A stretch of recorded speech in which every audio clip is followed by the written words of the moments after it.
This program is proudly brought to you by the YJFL Live Official app. With live scores, team stats, player stats and much more. Everything you need for the YJFL in the palm of your hand. Download it from the App Store today.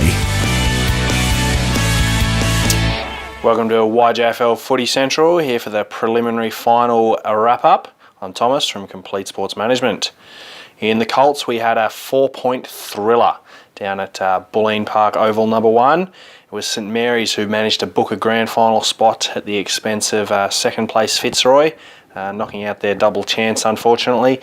Zachary Hudson snapping a goal on either foot in the final quarter to seal things for St Mary's. One to bring them back within a kick, and then his last one to seal it for them. Fitzroy had made all the running in the third quarter. Unfortunately, they just couldn't capitalise on the scoreboard, while St Mary's held them to a single point whilst kicking 3 goals 6 themselves to snatch it late in the final quarter. St Mary's will now go on to play Boroondara in what's sure to be a heated affair in the grand final there. In the under-15s, it was the big bodies of the Q Comets who were too strong for Ashburton, running out 27-point winners, booking themselves a grand final Q clash with the Q Rovers. It's the third time that they'll have played the Q Rovers this year, and fingers crossed for the Q Comets, it's going to be third time lucky.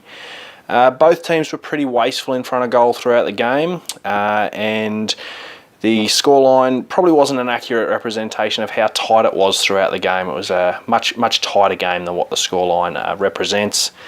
Joel Teal and Nicholas Guiney's big mature bodies were what got Q Comets over the line. Really strong games from them, and they were just too hard to contain for their smaller opponents. In the girls' competition, it was Fitzroy St Mary's 2.0. This time it was Fitzroy running out winners, 25 points on the back of an absolutely frightening display from Maddie Guerin. She had 37 touches and 5 goals in a quiet day, shall we say. She was ably assisted by Ellie McKenzie, who had 25 touches and 2 goals herself. Grace Dicker, Bridget McEntee and Sarah Sansonetti battled really hard for St Mary's, but unfortunately they also missed out on the big dance there, even though they had the second chance. Fitzroy and Whitehorse will play off in the grand final, with I'm sure Whitehorse desperate to find a way to curb the influence of Maddie Guerin.